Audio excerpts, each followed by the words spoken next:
Para nosotros es un gran placer poder reseñar y hablar y entrevistar al autor de las Memorias de Luz y Niebla. Así es como se titulan las memorias de don Gregorio Marañón Bertrán de Lis, nada más y nada menos que el nieto de Gregorio Marañón, y una persona a quien ustedes conocen por su trayectoria profesional, política, social, un testigo de lujo a lo largo de más de medio siglo de historia de España, y que no pueden dejar de leer esas memorias, insisto, privilegiadas de alguien que lo vivió en primera fila.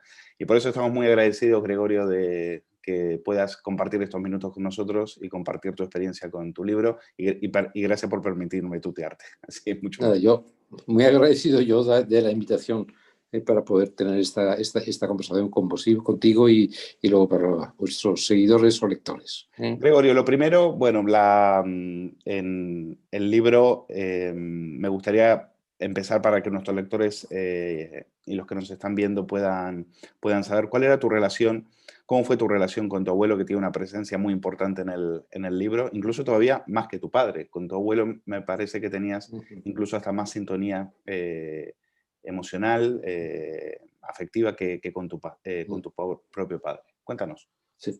Vamos a ver, mi abuelo me conoció a mí porque yo tenía exactamente 10 días de existencia justo a la vuelta de su exilio. O sea, él llega, yo nazco un 25 de octubre, él llega en la primera semana de noviembre a Madrid, en una noche lluviosa, directamente desde la frontera en coche a lo que era su única casa en España, es decir, que era el Cigarral.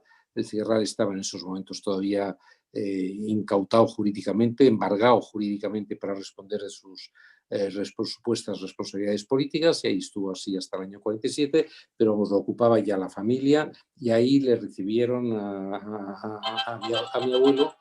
Perdóname un segundito.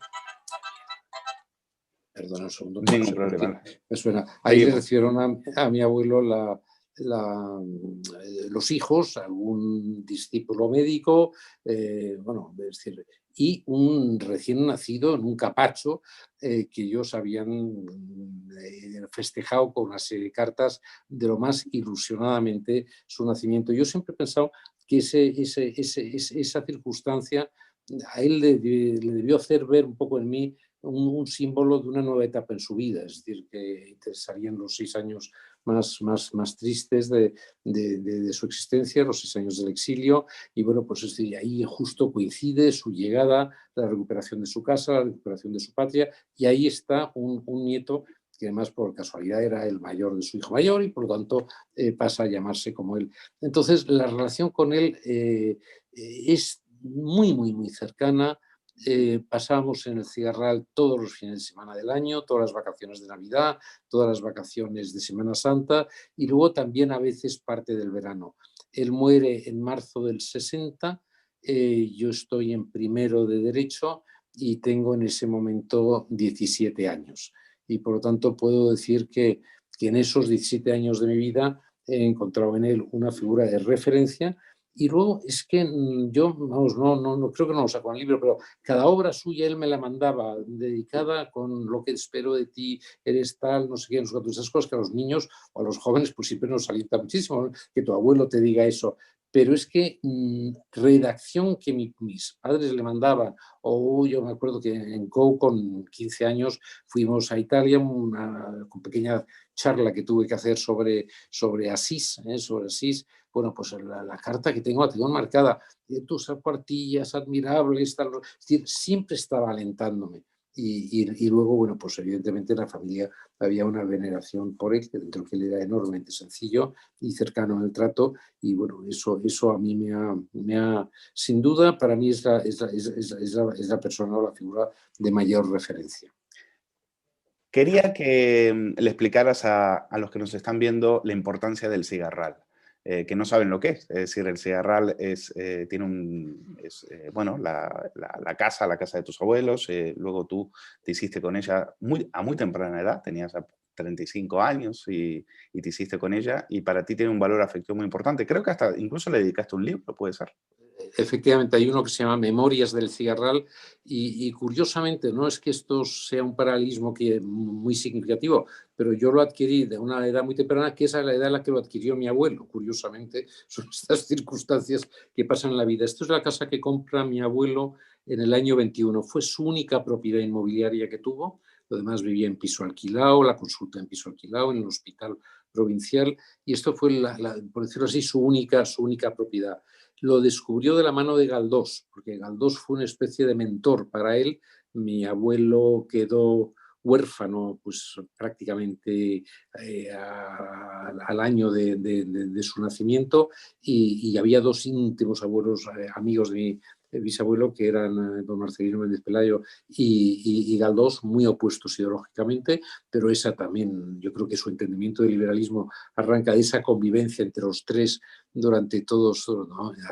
toda su infancia y toda su juventud, y él descubre Toledo de la mano de Galdós, y es Galdós quien un día le lleva a las altas cumbres, que como escribió luego otro escritor bien conocido, bien toledano, del Cigarral de Menores, y mi abuelo lo compró en el año 21. Justo vamos a celebrar el año que viene el centenario en el que desde este momento de su adquisición, y ese ha sido un poco, yo diría, mi lugar de arraigo elegido, un poco la patria común de la familia, un poco el paraíso de mi niñez, podemos llamarlo como queráis, pero sí es un lugar de referencia para mí. No me quedó claro en el libro, si tú tuviste que vender tu casa de Somosaguas para comprarlo. Sí, cuento, hay una cosa es un poco más personal. Nosotros vivíamos en Somosaguas, en una casa también que había tenido bastantes facilidades para poder construírmela, pero vamos, es decir, la compré del Cigarral, no tenía yo más patrimonio, entonces pues la puse a la venta en un precio que me parecía disuasorio para ver un poco así si se retrasaba lo uno y lo otro, pero ahí apareció un comprador y bueno, nos fuimos a un piso alquilado en Madrid. También debo decir que mi mujer entonces yo creo que deseaba volver un poco al centro de la ciudad, Sí. y no seguir fuera, y fue también una condición que me puso para comprar el cigarro. Sí, decisión que tú dices que después eso tuvo que ver Y después luego yo creo que de ahí arranca un en el proceso primer divorcio, ¿no? de distanciamiento, De efectivamente. distanciamiento. Bueno, bueno, para explicarles también a nuestros espectadores que, y en eso Gregorio lo cuenta perfectamente en el libro, Gregorio tuvo 3 matrimonios, ¿verdad? Así ha sido, sí. Hijos 5, ¿no? Hijos, 5 hijos, 3 del primer matrimonio, 2 del segundo, y luego me casé con la persona que es un poco el amor de mi vida hace ya 21 años, ya vamos a cumplir 21 años en la próxima primavera. Bueno, y ese fue un poco el amor que yo he ido buscando siempre, y esta persona El era amor de tu viuda vida llega a los 57 años.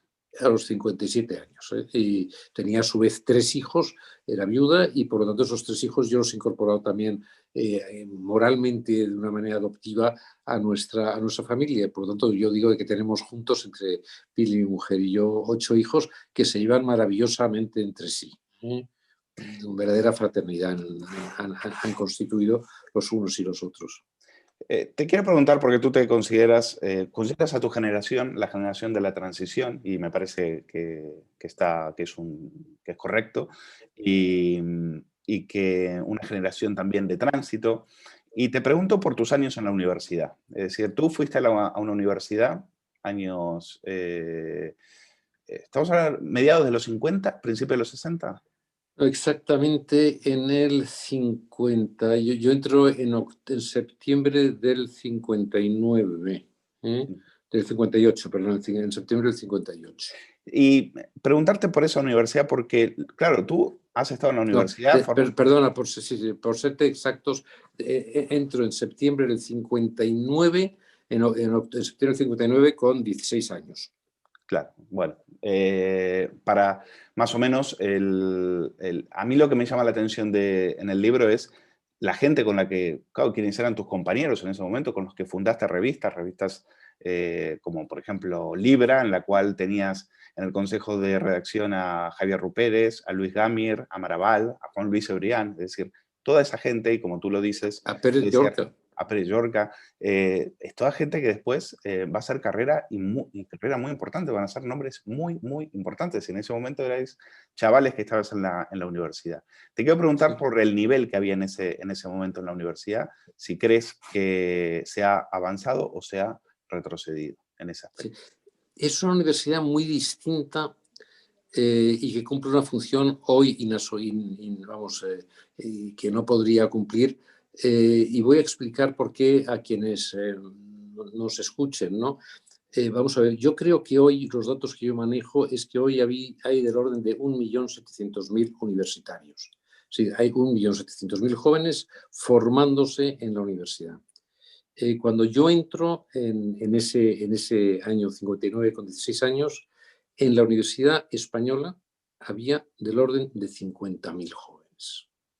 Es decir, entre 1.700.000 y 50.000, lo que eso es claramente la universidad de un país subdesarrollado en el que había un casi 50% de analfabetismo, y por lo tanto, en esa universidad de 50.000 jóvenes se está formando la élite, digamos, intelectual, profesional, de un país pobre que tiene, insisto, excluidos por analfabetismo a casi la mitad de la población.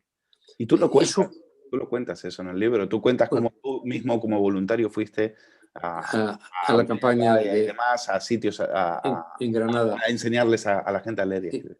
Entonces, claro, eso explica un poco que en ese grupo tan reducido hubiera personas que luego tuvieron un juego socialmente, políticamente, empresarialmente también tan amplio. Pero es que no había otros, ¿eh? En ese sentido, lo teníamos mucho más duro y mucho más fácil. Pero Mucho más entonces, duro. explícamelo, a ver, es un tema de, porque cuando tú lees, cuando vas leyendo, a mí como lector, vas viendo los nombres, evidentemente toda gente de buena familia, la mayoría familia de vencedores de la guerra y demás. Entonces, ¿salieron porque no habían otros o salieron porque eran muy buenos también? Es decir, tú tenías de Yo, compañero Antonio Escotado, ya hemos visto lo que es una de sí, las sí, figuras filosóficas más no, importantes no. de este siglo Déjame, para España. eran buenísimos, yo me excluyo, eran buenísimos. Lo que pasa es que también en esa España, digamos, tan socialmente injusta, pues también no había muchos otros. Pero lo que pasa es que tenían también una formación extraordinaria. También una formación, éramos menos en clase que hoy en día en las aulas universitarias, había una interrelación directa con los catedráticos. Es decir, la formación era excelente. Y yo sí creo que ese grupo que yo conocí en la Europa Cerrada, Juan Antonio Ortega, es decir, bueno, ahí está todo lo que yo creo que marca muchísimo la transición. Yo creo que era de verdad una gente de 10, una gente valiosísima, valiosísima. Pero al mismo tiempo, lo que vuelvo a explicar es que en la España de entonces, uno te conocía, es decir, con una población universitaria tan reducida, la interrelación es mucho más fácil. Es que te ves todos los días, es decir, coincides todos los días, estás en los exámenes, preparas las mismas, la relación con los profesores era también, yo diría que casi amistosa, y también establecemos relaciones con algunos de ellos que nos duraron luego el resto de la vida.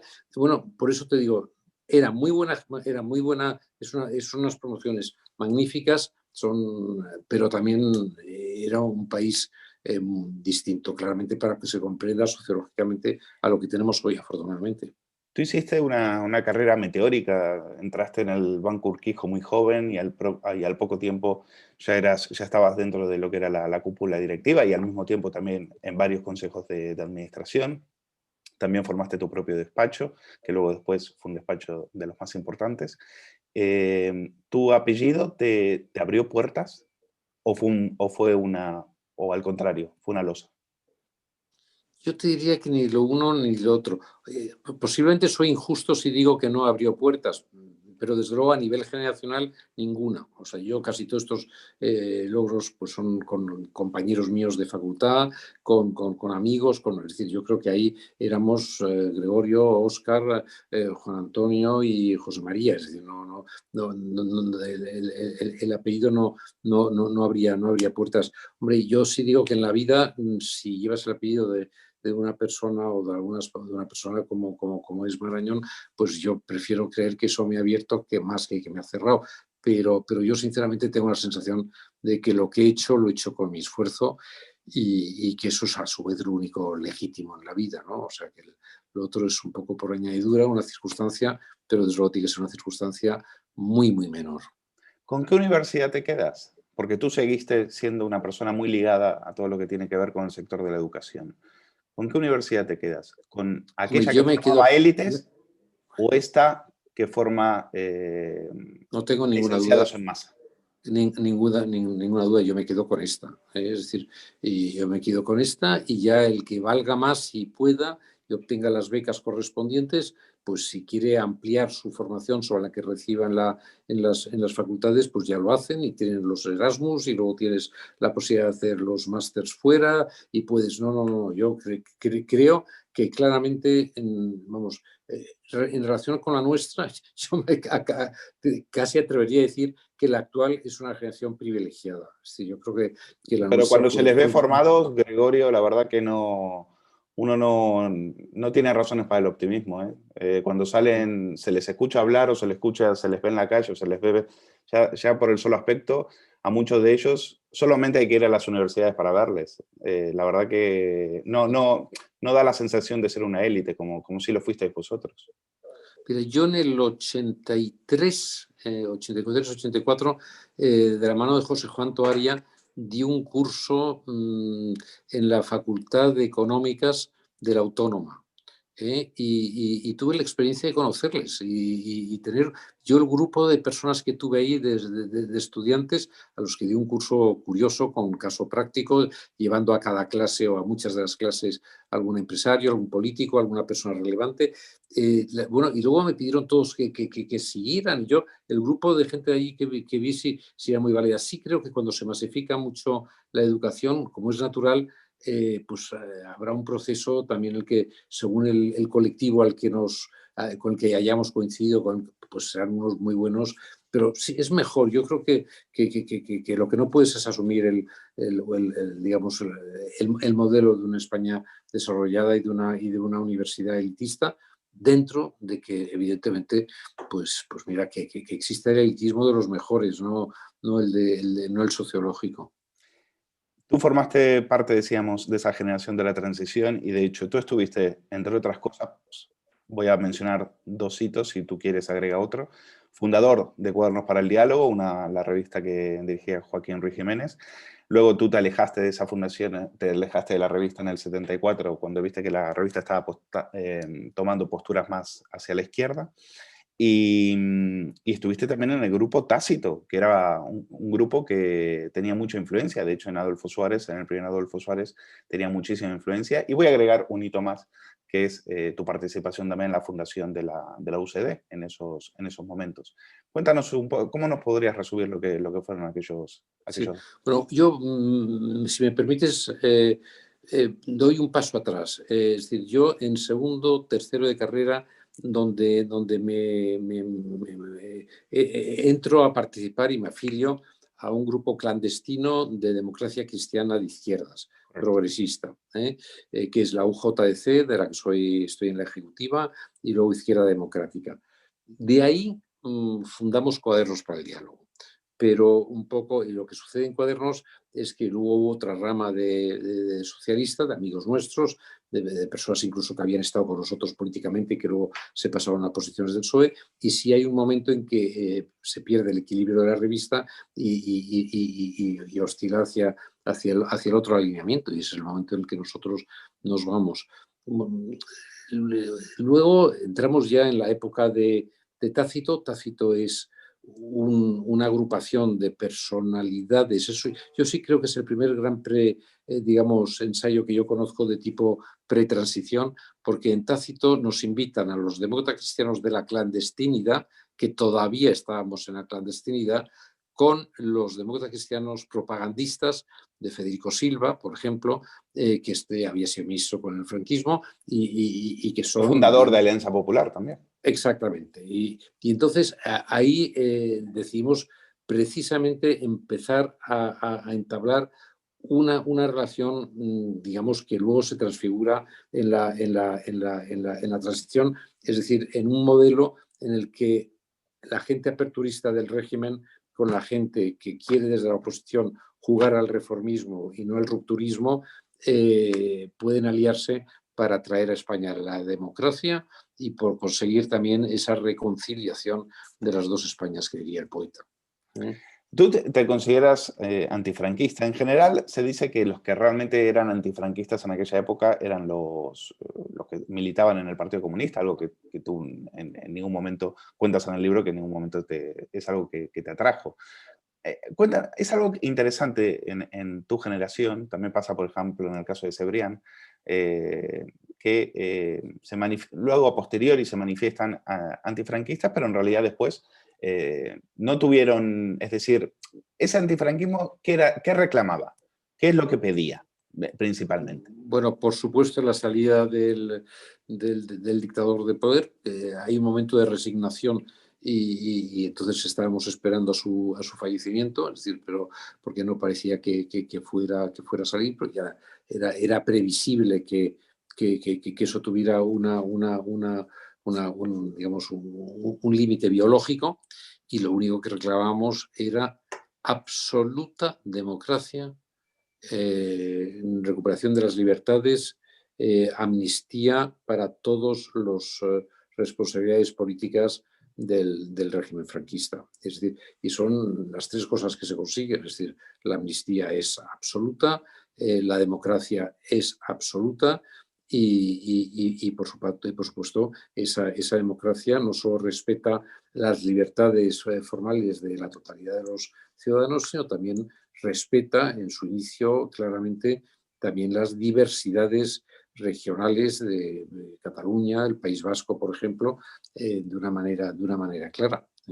¿Se le reconoce, tú crees, a la etapa final del franquismo haber hecho ese, ¿cómo se llama? Ese harakiri, es decir, ese paso, porque finalmente son los franquistas los que dan paso, y lo dice Miranda, de la ley a la ley, ¿no? Entonces, ¿vosotros era algo esperable o también es algo que en ese momento les sorprendió? La llegada de la democracia, ¿cómo se fueron los hechos? Yo creo que se venía alargando, se venía gestando. Yo también cuento en el libro que cuando yo tenía eso, estamos hablando del año 58, 59, el jefe nacional del SEU, del Sindicato Obligatorio de Estudiantes, era Rodolfo Martín Villa. Sí. Bueno, y Rodolfo ya empieza a hablar con nosotros y ya empezamos a decir que es mejor que en la facultad los cargos selectivos sean todos democráticos. Yo sí creo que hay una tendencia de los jóvenes, digamos, procedentes del régimen, con también los jóvenes hijos de quienes de alguna manera habían hecho la guerra. Es decir, ahí hay un elemento generacional, por eso lo tengo yo absolutamente claro, de unos y otros que decidimos que hubiera democracia, que hubiera reconciliación, que hubiera amnistía y, por lo tanto, digamos, digamos, esta vista atrás con ira, como la obra de teatro de John Osborne, es decir, nunca miramos hacia atrás con ira. Eso yo sí creo que es algo que hizo nuestra generación y que sin ello no habríamos sido capaces, unos y otros, de hacerlo. ¿Qué sucedió? Que el franquismo más institucional, con la muerte de Franco, se quedó muy huérfano, y asistió, yo diría, con verdadero asombro, casi paralizados, a esa carrera de los Rodolfos Martín Villas, de los Adolfo Suárez, un poco con algunos mayores como Torcuato Fernández Miranda, es decir, toda esa fuga hacia la democracia de quienes entonces tenían el poder y ese reencuentro con nosotros, y a su vez esas figuras mitológicas o míticas del exilio como Carrillo y como la Pasionaria. Yo vuelvo a decir que el primer día en que el Congreso, salido de las primeras elecciones generales, se reúne, la diputada de mayor edad es la Pasionaria, que es la que preside ese Congreso. Bueno, esos son momentos muy, muy singulares de nuestra historia y que funcionaron bien y que causaron, yo diría, un poco el asombro no solamente de nuestro país, sino también un asombro en el mundo, ¿no? Como España había pasado sin derramar un tiro ni una gota de sangre, como habíamos pasado de la dictadura de 40 años a la democracia plena. ¿Y qué le ha pasado a las generaciones que vinieron después? Por ejemplo, a la generación de nuestro vicepresidente, de Pablo Iglesias. Él nace en el 78 y, y gran parte de su generación cree que aquello se hizo mal, cree que aquello fue una trampa, fue un engaño, que eso no fue una transición, eso fue una transacción. ¿Qué cree que los mayores, en qué se habrán equivocado para que ahora las generaciones que presiden y gobiernan en este país crean que todo aquello fue un engaño y una mentira? Sí. Vamos a ver, yo creo que el gobierno mayoritariamente lo presiden un partido socialista de personas que no creen que aquello fuera creo que no tienen esa visión retrospectiva que sí coincide en el caso de Pablo Iglesias. Pero yo creo que claramente los ministros que yo conozco del sector socialista son, yo diría que igual de respetuosos con ese pasado, con esa transición, con la democracia que tenemos, que los que están hoy en la oposición. O sea, yo eso quiero decirlo por delante y es vamos, no es que tenga un convencimiento, empíricamente puedo afirmarlo. Hombre, sí hay un poco lo que yo digo, el desprecian cuanto ignoran. Es una frase de Machado, un verso de Machado. Pues yo sí creo que los que desprecian todo aquello, de alguna manera es porque lo ignoran. Y también añadiría algo que es una imagen para mí imborrable y yo creo que personas como nuestro cuarto vicepresidente deberían un poco reflexionar sobre ello desde la democracia. Me refiero al 15 de mayo. El 15 de mayo, como recordarás, hubo una acampada en la Puerta del Sol. Es decir, aquello se llenó, bueno, todo lo comentábamos todos, hablábamos todos, bueno, ahí se dormía, bueno, es decir, realmente el movimiento del 15 de mayo vamos, tuvo unos momentos de gloria, de vivencia, de tal en la Puerta del Sol. Y yo fui a la Puerta del Sol. No para participar en aquello, pero sí para impregnarme de aquello, para convivirlo, para que no me lo contaran. Y nunca se me olvida algo que no cuenta nadie. En uno de los grandes edificios de la Puerta del Sol, según se llega desde la calle Alcalá, el que está a la izquierda, donde creo que estaba Apple ahora, en la parte alta había un anuncio pues de 20 por 10 metros, es decir, el anuncio más importante que había vamos, en la Puerta del Sol, que era una urna rota y un lema que decía: la urna es nuestro problema. Bien, eso estaba inspirando a quienes estaban acampados el 15 de mayo en la Puerta del Sol. Y yo vuelvo a decir, aquí un demócrata tiene que decirlo, tiene que contarlo. Es decir, para un demócrata la urna no es nunca el problema, sino es la solución. Entonces, lo que yo sí creo que quienes dicen y hablan tanto de la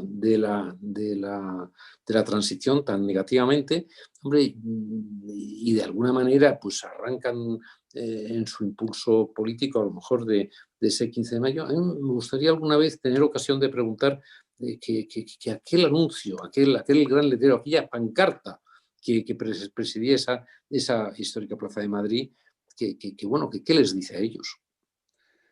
Quiero pasar rápidamente por su etapa por tu etapa en el Banco Urquijo. Empresarialmente, creo que lo has sido todo. Llegaste muy joven a la dirección de ese banco. ¿Qué recuerdos te trae? Sobre todo la figura de alguien que a ti te marcó mucho, que es Juan Lladó. Ujú. Me gustaría saber qué experiencia te ha dejado eso, porque, claro, dentro también del Banco Urquijo también tú viviste algo que tiene que ver con lo que estábamos comentando, fue el secuestro de Javier Rupérez. A Javier Rupérez lo secuestra la ETA y presumiblemente, según Javier, Arnaldo Otegi, hoy en la dirección del Estado, según el vicepresidente Iglesias, estaba en esa banda, como le conocían con el alias de El Gordo, y tú tuviste una participación en el sentido de tener que juntar el dinero para pagar el rescate. ¿Qué recuerdos te trae aquello? Bueno, mi participación fue mucho más modesta. Yo conocí a Javier, por supuesto, desde la facultad, le tengo un enorme aprecio, una enorme admiración, y a nosotros nos llegó una carta de un amigo común pidiendo ayuda, y lo que hicimos fue simplemente ingresar una cantidad como nos la pedían. Es decir, que yo aquello lo viví con la zozobra, la solidaridad, la angustia de la persona que se sentía cercana a Javier, pero institucionalmente desde el banco lo único que hicimos fue no dudar un minuto en participar en la acuestación de aquella cantidad con la que se pretendía su rescate. Eso fue todo. Yo, por ejemplo, sí, respecto a la banda ETA, yo sí he estado perseguido he tenido que protegerme, he recibido la carta, digamos, con amenazas en el caso de no pagar un rescate. Yo he tenido, en 2 ocasiones he sido alertado por la policía, por la Guardia Civil, de estar en una situación de seguimiento. Bueno, he dejado lo mejor para el final, y es tu etapa en el capítulo que le dedicas al Grupo Prisa. Para el que no lo sepa, Gregorio Marañón es una persona que tuvo una íntima amistad con Jesús Polanco, tiene palabras de mucho cariño y afecto en el libro. A mí me consta, como estudioso del tema Prisa, que Gregorio ha sido una persona importantísima detrás, en la sombra siempre, en las cañerías, pero siempre muy importante en la construcción de ese grupo. Y bueno, en principio me gustaría que hables, si puedes decir, qué es lo que te impactaba de Polanco. Decías en el libro, tenía la capacidad de hacer de algo muy complejo, de hacerlo algo muy simple. Sí. Bueno, en primer lugar, su enorme cercanía. Bueno, Jesús era una persona que se abría de corazón, te acogía, y por supuesto, yo no sé, con otros colaboradores, conmigo lo cuento, pero jamás hemos tenido un momento de incomodidad. Bueno, hemos tenido uno, y tardó exactamente 3 horas en llamarme por teléfono para excusarse, en el que siempre he podido decirle aquello con lo que estaba de acuerdo y con lo que no estaba de acuerdo. Por supuesto, la decisión era suya, pero yo se lo argumentaba. Entonces, esa cercanía amistosa y esa generosidad a la hora de que el que tiene el poder con la gente que colabora contigo, pues bueno, de permitirles una absoluta franqueza en sus planteamientos, yo eso lo he valorado inmensamente. Luego era también muy generoso en el reconocimiento. Es decir, si aquella idea que tú le habías podido incluso apuntar de una manera germinal, en forma de semilla, luego eso daba lugar a un éxito, digamos, para el grupo, para él mismo, a título personal, nunca dejaba de reconocértelo personalmente y públicamente. Por ejemplo, la adquisición de la cadena SER, ¿no la podría haber hecho sin ti? Por ejemplo, la adquisición de la cadena SER, por decirlo todo, porque es así. A Jesús le pilla la enfermedad en el año 2007, justo después de haber dado el paso hacia la adquisición de Sogecable, que va a ser la madre del cordero a partir de ahí, de todos los problemas que tenga el grupo Prisa. ¿Tú crees que si Jesús le hubiera dado más tiempo, la situación hubiese sido diferente? Hombre, yo cuento siempre, creo que lo cuento en el libro, ya al final no sabes, pues también lo que ya he contado y lo que yo creo que lo cuento o lo voy a entender, que el planteamiento de Jesús no era quedarse con Sogecable endeudándose para esa operación. Él siempre tuvo alergia al endeudamiento bancario, siempre. Él lo que quiso es recuperar el 100% a través de una OPA de Sogecable, para inmediatamente concertar con Telefónica la venta de Canal Plus, con todo el resto de la plataforma Sogecable, y quedarse él con la 4 sin endeudamiento. Y pensaba que la SER con la 4 y con El País y los periódicos 5 días y ya, bueno, que eso era ya un grupo de comunicación muy, muy importante. ¿Y qué falló? Sucede? ¿Qué falló? Pues que Jesús muere. Cuando se hace ya la OPA, Jesús ya no vive. Esa operación, perdona Gregorio, antes de entrar ahí, esa operación en la cual los bancos le tientan, le van y le dicen con dinero fácil, Jesús, aquí los tienes, vete y hacer esa operación ya era de por sí era riesgosa, ¿verdad? ¿Tú se lo hubieras recomendado? Hombre, si era para hacer lo que hizo, sí, pero lo que quería hacer, sin duda. Sí. Si es que es decir, es que estaba convencido. Empresarialmente estaba bien. Empresarialmente era excelente. La única manera en que Telefónica podía comprar la participación de Sogecable era comprando el 100%. Sí. Eso era muy difícil con una compañía cotizada. Es decir, la operación yo creo que era del libro. Es decir, quedarse con la 4, digamos, sin endeudamiento y a cambio de eso ceder Sogecable, que él vio enseguida que las inversiones necesarias para la compra de derecho del fútbol, etcétera, una vez que existía MediaPro y tal, que eso iba a ser absolutamente inabarcable, él lo vio muy, muy claro. Y bueno, pues luego sus sucesores no lo vieron tan claro y aquí está, vamos, ahí dejé yo a Prisa en el año 2017 y por lo que veo siguen, digamos, con un endeudamiento que no hubiera tenido de no haberse quedado con Sogecable.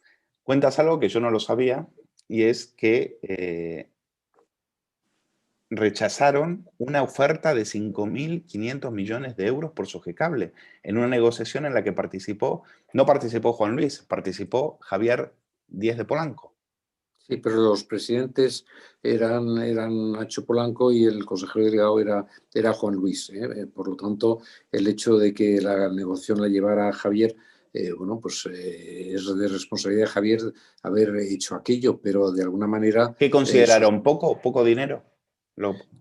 Yo tengo la impresión de que alguno no quería vender, por lo tanto, cualquier cantidad hubiera sido poca y yo creo que esa es la clave. Si tú quieres vender, era una excelente oferta, vamos a decir, estaba en el guión de lo que inicialmente habíamos previsto y si no quieres vender, pues el argumento de que es poco siempre es un argumento manido, ¿no?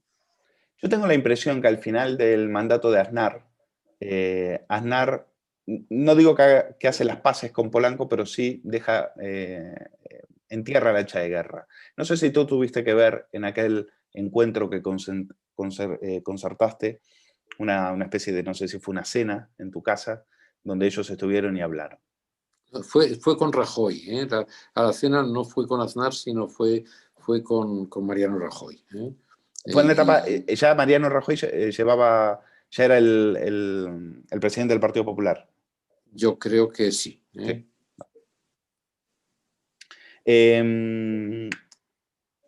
Quiero preguntarte también hay un momento en el que, en el año 2012, sí. Juan Luis, la empresa despide a 2.500 trabajadores y Juan Luis se lleva un sueldo de 13 millones de euros ese año. Tú estabas en la empresa y eras un cargo de la empresa. En ese momento, ¿no vieron que aquello podía ser de cara porque eso fue un auténtico escándalo? ¿No vieron que ahí había algo que fallaba? Sí, yo te digo, algunos lo veníamos viendo desde antes, Luis, o sea que por lo tanto la respuesta es sí, es evidente. Y lo que pasa es que eso es una de muchas otras y el momento crucial es el que yo os comento. Hombre, el momento crucial, ¿cuál dices, ¿a cuál te refieres? Ha habido varios momentos cruciales, digamos, el momento crucial es cuando se equivocan en la no venta de Sogecable. En la no venta. Eso es clarísimo. Luego hay otro momento en el que se ofrece una cantidad muy importante por Santillana. Yo creo que hubiera también resuelto el problema, digamos, del endeudamiento. Pero también yo di también esa batalla a favor de la venta sin lograr convencer, pero vamos, tengo una intervención en el Consejo muy dura al respecto y bueno, desgraciadamente, es decir, un grupo de medios y más un grupo de medios para afrontar las distintas crisis que aquí han venido sucediendo, endeudado es claramente un modelo indeseable. ¿Tú crees que en un momento determinado Ignacio Polanco, cuando se hace con las riendas, te va a pedir consejo? Y tú cuentas en el libro que le dices, cuenta con Juan Luis, pero ten cuidado.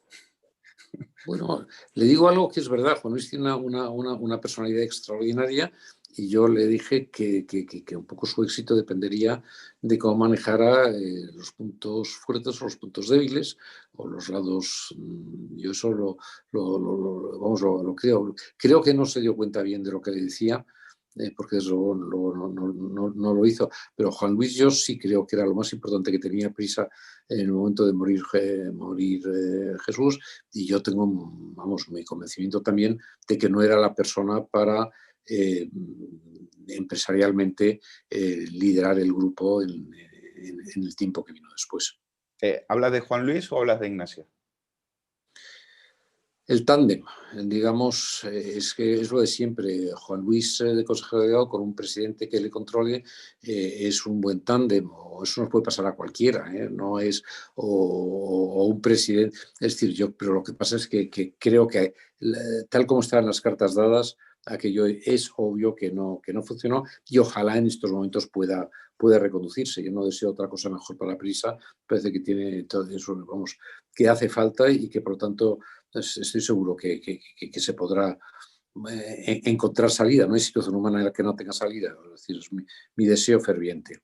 En el final, el problema fue que la salida tan tumultuosa de Juan Luis, él decía, me voy pero me quedo, citando a un poeta. Y al final, quizás ese era el problema, que se quería ir, pero quedándose con la presidencia ejecutiva. Y tú en el libro dices, era un capricho lo de la presidencia ejecutiva, porque eso no había manera, no había por dónde cogerlo, Sí. ¿no? Él pudo haberse quedado, lo digo claramente, con una posición de enorme influencia, en la que él hubiera estado cómodo y en la que hubiera podido aportar su inteligencia, su experiencia, es uno de los mejores periodistas de su generación. Yo, vamos, ha participado en el empeño de la fundación de Prisa de una manera en primerísimo plano al lado de Jesús. Yo, por lo tanto, sí creo que Juan Luis tenía claramente un papel importante a jugar, pero no en el ámbito ejecutivo.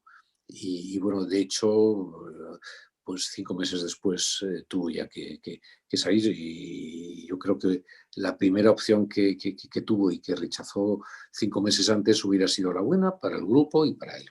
Cuentas una escena ya en los momentos más de debacle, en la cual Ernesto Zedillo, expresidente de México, coge una silla y la rompe, la parte de ahí, porque le habían pedido si mal no recuerdo, le habían pedido su ceso, le habían pedido que se vaya, no recuerdo bien, a ver si me lo puedes explicar.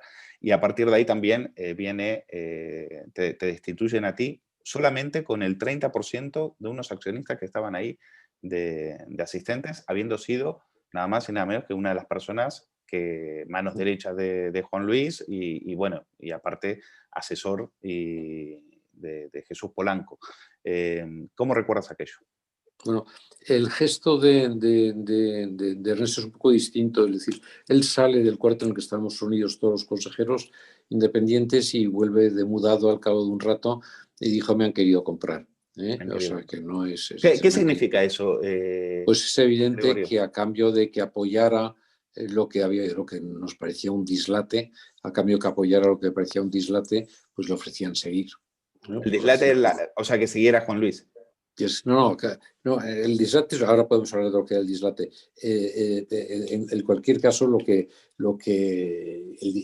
yo creo el dislate es cuando un consejo mayoritariamente y por unanimidad ha tomado una decisión de ir por un camino determinado. El dislate es a través de un juego político intentar, digamos, resolverlo como echando a los consejeros. Eso es una compañía cotizada que son cesados los 8 consejeros independientes en esa Junta General, todo para que se pueda hacer lo que los 8 consejeros consideraron que era absolutamente inconveniente, y creo que los hechos nos han dado la razón, era absolutamente inconveniente. Es decir, que eso teníamos razón. Bueno, el que intentar a uno de los 8 consejeros decirle que cambiara de bando a costa de... Bueno, yo creo que ninguno de los 8 por dignidad lo hubiéramos aceptado, pero en el caso de Ernesto Zedillo demostró su altura y su valor. Y vamos, quiero decir que lo de menos es un gesto airado, lo más es que salió, nos dejó y exactamente 10 minutos después tenía yo copia del mail de dimisión que había mandado en los términos más duros denunciando las absolutas faltas de buenas prácticas que se estaban realizando en ese instante. Y lo que sucedió en la Junta pues es también bastante claro. Es curioso, es decir, se nos dijo que nos iban a pedir que se nos iba a cesar, pues puesto que nosotros tampoco veíamos ninguna razón para dimitir. Pues, entonces yo hago un turno de ruegos y preguntas, eso parece que es el final de una junta. Yo ahí hablé para simplemente preguntarle al presidente, que era Juan Luis, que si ya con eso terminaba la junta o que si iba a quedar todavía algún tema. Entonces él dijo que si algún accionista planteaba alguna cuestión, pues eso naturalmente se debatiría. Era obvio lo que estaba preparado, ¿no? Entonces yo dije que quería saber expresamente del presidente de la junta que si esa propuesta de ese cualquier accionista tuviera relación con mi persona, en ese caso, si yo hablaba a título personal, bueno, que si yo tendría ocasión de volver a intervenir para defenderme de lo que fuera. Y se me dijo que no, que el turno de ruegos y preguntas era ese, y por lo tanto se pretendía que ya calláramos, es decir, para el resto de lo que estaba previsto. ¿Qué es lo que estaba previsto? De un accionista con 30 acciones, eh, propuso el cese, sin más, de todos los consejeros independientes. Y bueno, pues se había gestionado a través del gobierno que determinadas instituciones accionariales, vamos, que tenían acciones, pues por razones obvias que eran compañías que tenían susceptibles de ser influidas por el presidente del gobierno o por la vicepresidenta, por los dos, pues votaron a favor de aquello. Pero vuelvo a decir, es Por aquello que es la propuesta del cese nuestro. de No, no, cesarlos a vosotros y que Juan Luis siga en el cargo. bueno, es que es decir, no estaba, él ya dejó de dimitir y por lo tanto él simplemente el hecho Claro, vale, está. era echarnos a los 8. Eso es posterior a que él va a pedir apoyo a Moncloa, a Sí, Rajoy sí, sí. y a No, Solá. él pide apoyo a Moncloa para que, no, en el fondo para que nos echen a los 8. Es decir, no, lo digo con toda claridad. Y, y tu propuesta en ese momento, ¿qué salida quedaba en ese momento? A ti, Bueno, a ¿cuál era esas alturas de la película ya no quedaba mucha salida, pero exactamente 5 días antes el Consejo por unanimidad consideró como posible presidente a Jaime Carvajal, que desafortunadamente nos ha dejado ahora en el mes de septiembre, en fin, una muerte súbita de estas que en fin, ha sido tristísimo, pero que hubiera sido, digamos, desde entonces hasta este momento, sin duda un presidente extraordinario. Lo habías propuesto tú, ¿no? Yo lo había sugerido y Juan Luis hizo suya la propuesta, ¿no? Le hicimos sí, yo lo había sugerido, pero la propuesta fue unánime. Yo siempre digo que hay una revista que está ahí y que en la que Juan Luis, creyendo que iba a salir después de la aprobación, digamos, maneja la candidatura de Jaime como propia y dice que es el próximo presidente de Prisa. Vanity Fair, la entrevista que da a Vanity Fair. Exactamente.